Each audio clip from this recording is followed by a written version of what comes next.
And he goes, well, hey, if you cast your nets on the other side of the boat, you'll catch fish. Have you ever had that day at work? Oh, because all the fish are hiding on this side of the boat. Thank you. Where have you been my whole career, right? You understand how upside down that is? The fact that Peter, who did this for a living, listen to that guy. Just the fact that he did it says he got in his head, this is bigger than fishing. I know fishing, but there's something different going on here. So he does it. And he has the biggest payday of his career and leaves it all there in the boat.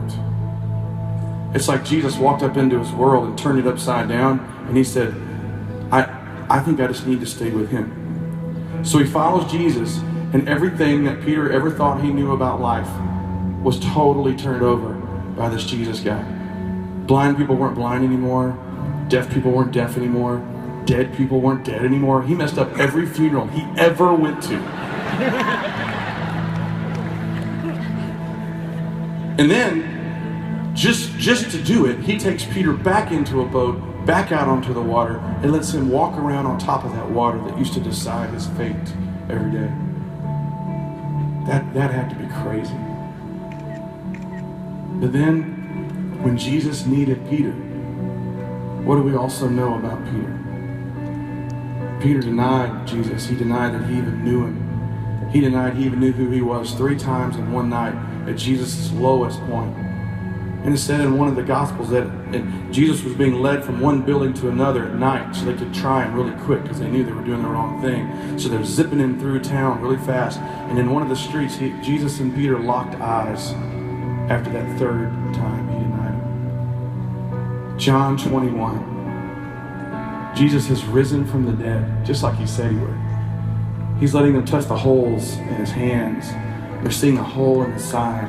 He's living, breathing, talking, blinking man, risen from the dead in front of them. And Peter turns to one of his friends and says the weirdest thing in the New Testament. He says, I'm going fishing. You kind of feel like you might know what he was thinking. And when's the last time he saw Jesus in the street that night? It's like in his head, Peter's thinking, I had my shot.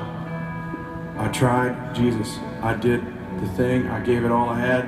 I don't know how to go back to that. I don't know how to get back where I was. How many of you have ever thought that? How am I ever going to get back to where I was? So he goes back to his old life and he's out fishing again. And while he's fishing, in John 21, he hears a voice on the shore. Hey, you guys catching anything? No, not catching nothing. Cast your nets on the other side of the boat and you'll catch fish.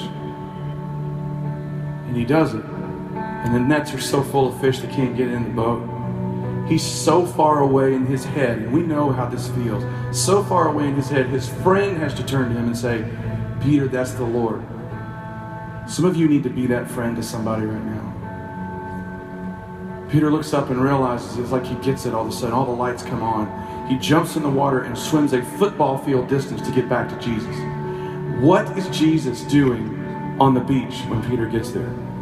Because if you're not in the Word, believer, the Jesus in your head is standing on your beach with a scroll of everything you did wrong. Oh, hi, Pete. Why don't we talk about the last few days, man? Could have used you. But in the Word, that's not the Jesus who is. The Jesus who is has made him breakfast on the beach, has built a fire for him, has prepared his meal, serves him, loves him, takes him in.